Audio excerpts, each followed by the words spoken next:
My name is Wolf, and basically, my Christian name is David, but I go by Wolf. Everybody knows me as Wolf around here. And I come from a reservation in New Mexico. I was, born there and raised for when I was a little boy, and then we moved out to California. And through whatever choices, there's some bad things that happened when I was a little kid. And I don't want to get into the sad crybaby story, but in order to tell you why where I'm at today, there's bearing. They say that your childhood really affects you when you grow up, and I believe that's true. My mom was like a volcano of love, and my dad was the bowels of hell. We called him the silent general. He worked 2 jobs. He worked at the railroad at night, and then he worked as a barber during the day. He slept like 3.5 hours a day. And on the weekends, he would start drinking Olympia beer, and he'd start doing his thing. God bless him. He stopped drinking now, but it wasn't a pretty scene. He'd start beating on the kids from the little ones all the way up to my mom. And they have emotional scars in my head, they leave scars in my heart and stuff. I'm an alcoholic, and I drink beer in the morning, and I drink beer at night, and I drink beer in the afternoon. Or if I really don't like that hard liquor stuff because I get too wild on it, but I love my beer. And going back to what I said about my father, and I'm not going to be chicken shit enough to blame anything on anybody. I accept all my actions, and I'm responsible for them. But instead of being this person that I thought when I was a little kid, I swore I'd never drink beer, and I swore I'd never hit women. I made it one out of the two.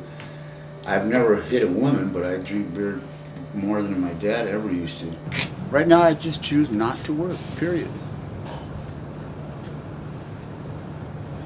I don't starve, and I drink beer all day, and I get women, whatever. Like I said, I would never promote, homeless living. I would never say, go be homeless. I wouldn't tell anybody that, because it's not for everybody, believe me.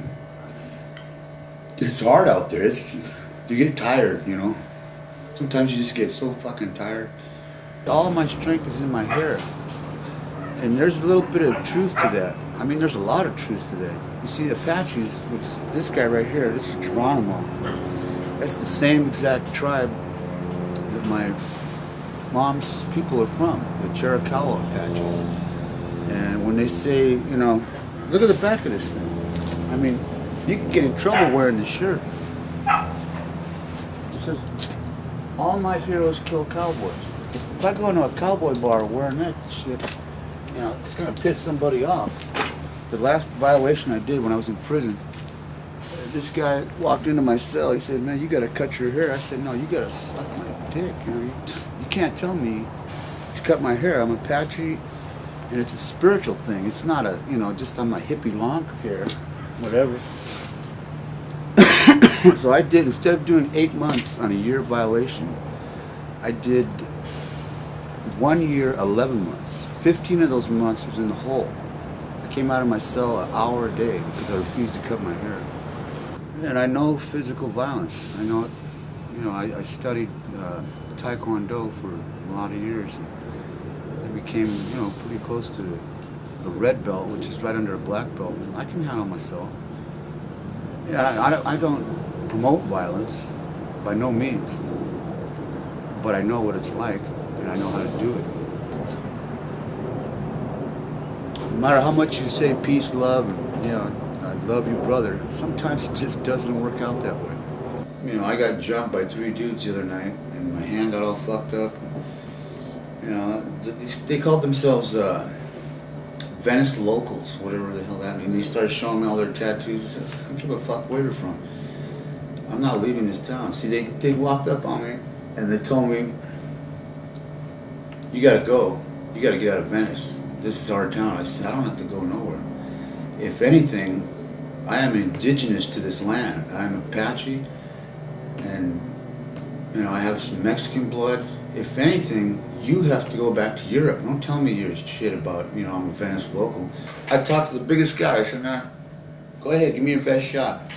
Bam, he hits me, I fall down, I get up, and I go to the next guy, what are you going, what is that, did you hit like a little girl too?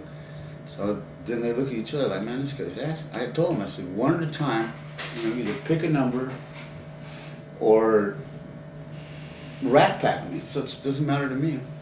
So the two of them started beating on me, and it's not a fun thing to get beat on by more than one person. And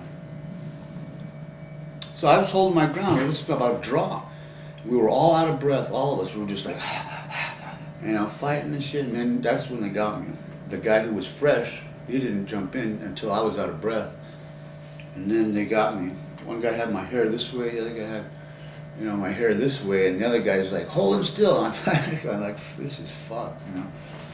But, you know, I scraped my nose up, my hand got infected, you know, a couple things here, but they said, you know what, bro, you can stay now.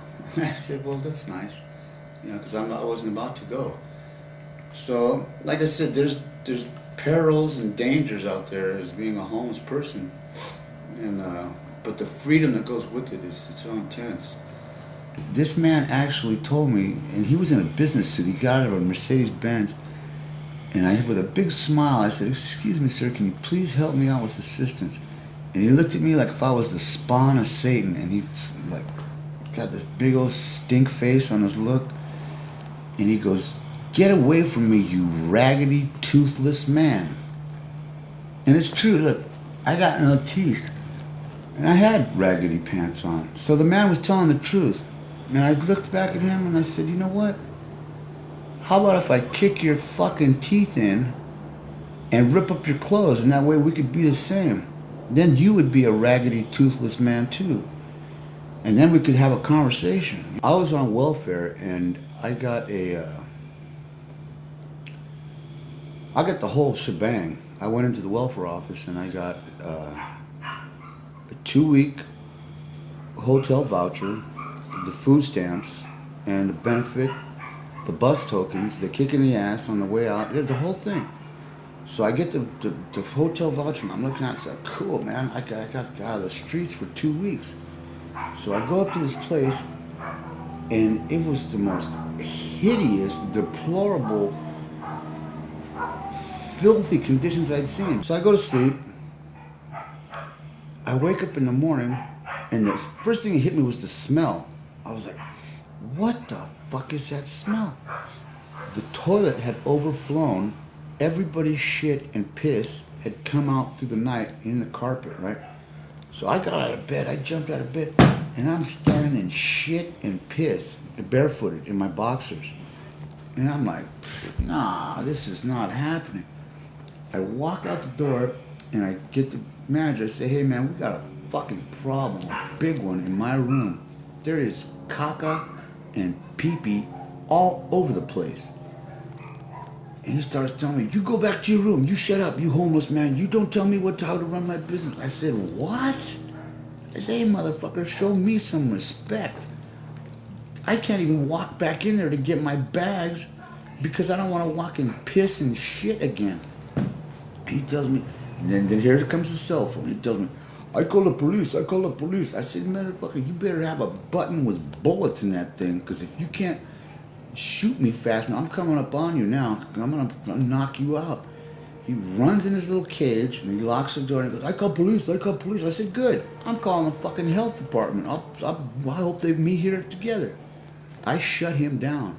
The health department showed up, and I closed his business. When you offer a person to live in shit and piss, and as telling them that's assistance, there's something wrong with the government, you know.